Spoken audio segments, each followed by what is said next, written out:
National Weather Service Doppler radar indicated that the thunderstorm that prompted the warning had exited, and therefore the warning has been canceled.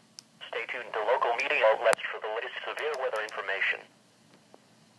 At 5:40 p.m. Central Daylight Time, the Willacy County Sheriff's Department reported significant hail occurring in the vicinity of San Polina.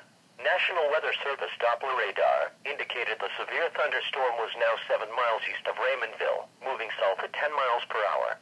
The severe thunderstorm will be near San Polina, Willamette, Porfirio, Santa Monica, Arroyo City.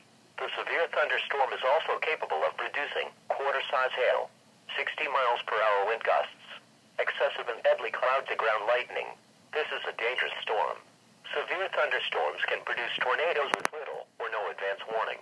Move to a place of safety, an interior room in the lowest floor of your house or business. Please report tornadoes or final clouds, winds of 58 miles per hour or higher, hail the size of pennies or larger, and any wind damage to your National Weather Service in Brownsville by calling 956-504-1432. Tropical Weather Outlook.